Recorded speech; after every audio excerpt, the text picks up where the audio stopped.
नमस्कार साथियों, स्वागत है मेरे YouTube चैनल गुरुकुल क्लासेस 9261 और फेसबुक पेज पर। आज की इस क्लास में फिर से हम लोग इंग्लिश ग्रामर को लेके जो अपना टॉपिक चलता हुआ आ रहा है पैसिव कंस्ट्रक्शन का, पैसिव वॉइस का, how to change sentence from active to passive हम सीखते आ रहे हैं। प्रेजेंट और पास्ट सिंपल, प्रेजेंट और पास्ट कंटिन्यूअस, प्रेजेंट पास्ट और फ्यूचर परफेक्ट जो टेंस है उनके passive voice we have already done. आपसे पहले हम लोग कर चुके हैं। बहुत ही आसान सी ट्रिक मेथड के माध्यम से हम ये करते हुए आ रहे हैं। जिन्होंने मेरे वीडियो देखे हैं उनको पता है, और जिन्होंने नहीं देखा है मैं लिंक बायो में डाल रहा हूँ, आप पीछे जाइए उन वीडियो को देखिए। इफ आप यदि इंग्लिश ग्रामर की तैयारी कर रहे हैं, किसी कंपटीशन की तैयारी कर रहे हैं, आप 10वीं 11वीं 12वीं 9वीं 8वीं 7वीं के स्टूडेंट हैं और आपको पैसिव वॉइस आपके सिलेबस के अकॉर्डिंग तैयार करना है, तो जरूर आप मेरे इस YouTube चैनल और फेसबुक वाले पेज को फॉलो कीजिएगा, सब्सक्राइब कीजिएगा, ताकि टाइम टू टाइम आपको हर ग्रामर के टॉपिक का वीडियो मिलता रहे। चलिए बात करता हूं मैं पैसिव वॉइस में। आज का हमारा जो विषय है पैसिव वॉइस के अंदर जिस टेंस से संबंधित या जिस टाइप का हम लोग वाक्य करने जा रहे हैं वो वाक्य हमारा होगा यदि आपका सेंटेंस मॉडल बेस्ड हो। यदि आपका सेंटेंस मॉडल बेस्ड हो, कहने का तात्पर्य है कि आपका वाक्य के अंदर मॉडल हेल्पिंग वर्ब यूज की गई हो। उदाहरण के तौर पर मान लीजिए अपने पास वाक्य दे रखा है सी कैन डू इट, ये वाक्य दिया हुआ है, या वाक्य दे रखा है we should preserve the gift of nature, gift of nature.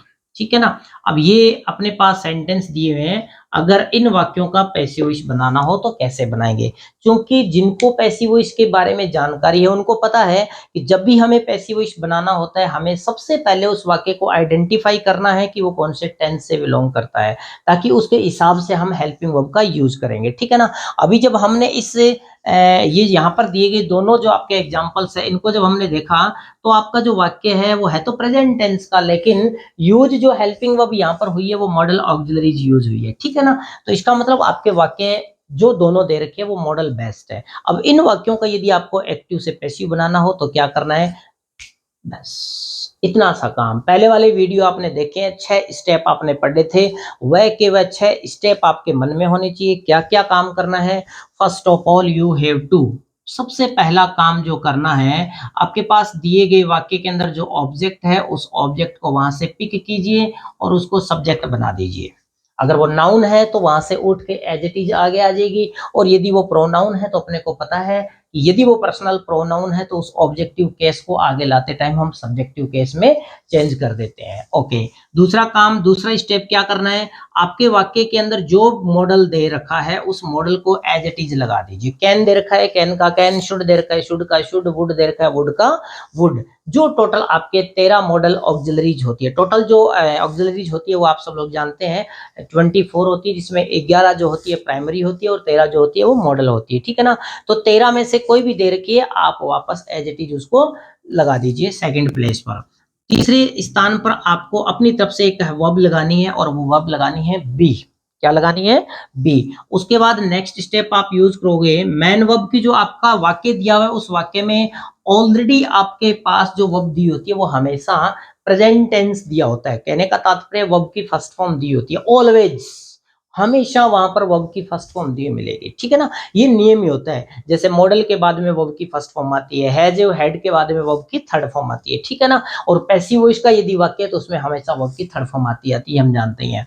तो ये यहाँ आपको कौन सी वर्ब लगानी है, थर्ड फॉर्म लगानी है। जो पहले फर्स्ट फॉर्म में थी उसको थर्ड में बदलना है। इसके बाद नेक्स्ट स्टेप आपको काम में लेना है, एक प्रेपोजिशन लगानी है बाय, और लास्ट स्टेप जो काम में लेना है आपके वाक्य के दिए गए सब्जेक्ट को आप पिक करोगे और उसको क्या करेंगे, ऑब्जेक्ट बना देंगे। अगर ये यहाँ पर पर्सनल प्रोनाउन है तो इस सब्जेक्टिव केस को आगे ऑब्जेक्टिव केस में लेके जाना है। सीधी भाषा में कहें, यहाँ सब्जेक्ट आपके पास ही है तो हिम बन जाएगा, आई है मी बन जाएगा, यू है तो यू का भी ऑब्जेक्टिव केस यू ही होता है। अगर मान लीजिए दे है तो वो देम बन जाता है। जिसने पर्सनल प्रोनाउन पढ़ रखी है उसको पता होता है। ठीक है ना। तो ये आपको 6 स्टेप काम में लेने। ये अपने पास सेंटेंस दे रखे हैं, कोई भी एक वाक्य में, चलिए इसको इरेज करके, क्लीन करके, क्लियर करके और एक वाक्य में और आपको विस्तार से बता देता हूँ। देखिए बहुत सारे साथी हैं मेरे पास कमेंट करते हैं, सर अभी इस 21वीं सदी में इस इतनी टेक्नोलॉजी के अंदर आप सीधा व्हाइट बोर्ड पर पढ़ा रहे हो, ये कर रहे हो। देखिए मेरे पास सारी फैसिलिटी अवेलेबल है। अब ये नहीं होता कि अगर मैं डिजिटल बोर्ड पर पढ़ाऊँ तो वो सीधा आपके दिमाग में घुस जाएगा, पढ़ना पड़ेगा। आपको अगर कॉपी पर भी समझाया जा रहा है, समझ में आना चाहिए। आपको हो सकता है कि रद्दी अखबार पर भी समझाया जा रहा है तो वो समझ में आना चाहिए। अपना उद्देश्य डिजिटल बोर्ड नहीं है, अपना उद्देश्य है संबंधित एग्जाम के अंदर दिए गए क्वेश्चन को सॉल्व करना, ठीक है ना? तो उस तड़क-भड़क से कोई लेना-देना नहीं है। अपने तड़क-भड़क अपने आप ही बन जाएगी कि पैसिव वॉइस का वाक्य दे रखा है, मॉडल वाला वाक्य दे रखा है, आपके ये 6 स्टेप दिमाग में आ गए और आपका वो प्रश्न सही हो गया और उसी एक प्रश्न के सही होने से आपकी गवर्नमेंट जॉब लग गई। तो अब अपने डिजिटल बोर्ड काम का है या फिर व्हाइट बोर्ड काम का है, ठीक है ना? तो उस पर अपने को नहीं देखना है। चलिए मान लीजिए आपके पास वाक्य दिया हुआ है, एक सेंटेंस मैंने यहाँ पर लिख दिया, Raveena will cook rice for me, ये सेंटेंस दे रखा है। फर्स्ट ऑफ ऑल जैसे ही पैसिव वॉइस वाक्य बनाना हो तो आपको देखना है कि वाक्य जो है उसमें हेल्पिंग वर्ब क्या दे रखी है। विल दे रखी है, आपको पता है कि मॉडल है। अब मॉडल है तो मॉडल के लिए आपको ये 6 स्टेप काम में लेने हैं। सारे हर टेंस के अंदर पीछे भी हमने यही 6 स्टेप काम में लिए। केवल ध्यान ये रखना है हेल्पिंग वर्ब चेंज होती जाती है और तीसरे स्थान पर जो हम वर्ब काम में लेते हैं वो चेंज हो जाती है। क्योंकि इससे पहले हमने परफेक्ट टेंस किया था, परफेक्ट में यहाँ पर बीइंग लग जाता है। उससे पहले हमने कंटीन्यूअस टेंस किया था, कंटीन्यूअस में यहाँ पर बीइंग लग जाता है। और सिंपल जो टेंस के वाक्य होते हैं उसमें ये जो तीसरा रूल होता है वो हट ही जाता है, फिर 5 ही बचते हैं। Okay clear? चलिए तो सबसे पहला काम आपको करना है ऑब्जेक्ट को सब्जेक्ट बनाना है और इस वाक्य को जैसे ही आप देखोगे तो ऑब्जेक्ट इस वाक्य में क्या है, तो हो सकता है कुछ बच्चे कुछ कैंडिडेट जिनके पास आधा अधूरा ज्ञान है कि उसका ध्यान ये भी चल रहा होगा कि सर यहाँ ऑब्जेक्ट तो मी दे रखा है, तो वो गलत सोच रहे हैं, यहाँ ऑब्जेक्ट मी नहीं है। मैंने कल या परसों की वीडियो में जो लगातार देखते रहे मैंने बताया था और बता देता हूँ, हमेशा ध्यान रखना जैसे ही आप ऑब्जेक्ट की तलाश करनी हो तो आपका ऑब्जेक्ट मैन वर्ब के तुरंत बाद स्टार्ट हो जाता है और आगे देखिए कोई ना कोई आपको प्रेपोजिशन दी हुई मिलेगी। वो प्रेपोजिशन टाइम वाली हो सकती है, स्पेस वाली हो सकती है, कोई भी हो सकती है, दूरी वाली हो सकती है, ठीक है ना? ये जो बीच का भाग होता है ना ये ऑब्जेक्ट होता है। तो इसमें हेल्पिंग वर्ब आपके पास माफ कीजिए मैन वर्ब आपके पास कुक है, इसके तुरंत बाद आपका ऑब्जेक्ट स्टार्ट हो गया, आगे फॉर प्रेपोजिशन दे रखी है। तो ये जो आपके पास वर्ड दे रखा है ना ये ऑब्जेक्ट हुआ, ठीक है ना? इसको सब्जेक्ट बनाइए, ये बना दिया सर जी राइस को सब्जेक्ट। इसके बाद क्या करना है, मॉडल लगाना है। मॉडल क्या दे रखा है, विल दे रखा है तो विल का विल टिका दो। इसके बाद क्या करना है, बी लगाना है तो बी का बी टिका दीजिए। फिर वर्ब की थर्ड फॉर्म लगानी है, वर्ब आपके पास कुक है और कुक की थर्ड फॉर्म हो जाएगी कुक्ड। इसके बाद बाई लगाना है, ये हमने बाई लगा दिया। फिर सब्जेक्ट को ऑब्जेक्ट बनाना है, सब्जेक्ट रवीना है, पिक करो और आप बाई के बाद रवीना लिख दीजिए। अब वाक्य में आपके पास क्या बचा हुआ है, फॉर मी बचा हुआ है तो फॉर मी आप यहाँ पर लगा दीजिए, आपका सेंटेंस क्लियर हो गया, कोई गड़बड़ नहीं। एक सेंटेंस और हल्का छोटा सा और बता देता हूँ।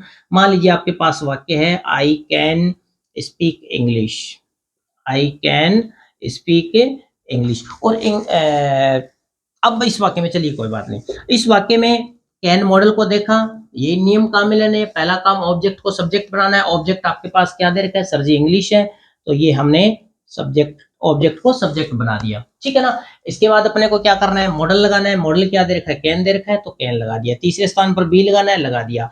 वर्ब की थर्ड फॉर्म लगानी है, स्पीक की थर्ड फॉर्म स्पोकन हो जाएगी। चौथा काम आपका वर्ब की थर्ड फॉर्म होगी, पांचवा बाई लग गया। अब सब्जेक्ट को ऑब्जेक्ट बनाना है। सब्जेक्ट क्या दे रखा है, आई, जो पर्सनल प्रोनाउन है, तो आपको इस सब्जेक्टिव केस को ऑब्जेक्टिव केस में बदलना पड़ेगा। आई का क्या हो जाएगा, मी हो जाएगा।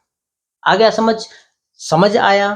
तरीका कैसे लगा? वीडियो अच्छा लगा हो शेयर कीजिएगा और आपकी जो भी इंग्लिश ग्रामर का टॉपिक पढ़ने की इच्छा हो, जो आपको कम आ रहा है या आपके सिलेबस में लग रहा है, आप पढ़ना चाहते हैं, कमेंट करके मुझे बताइएगा। निश्चित रूप से उस टॉपिक पर मैं वीडियो डालूंगा और पैसिव वॉइस के कुछ और छोटे-छोटे तथ्य और बाकी बचते हैं। मिलूंगा अगली वीडियो में, दीजिएगा इजाजत।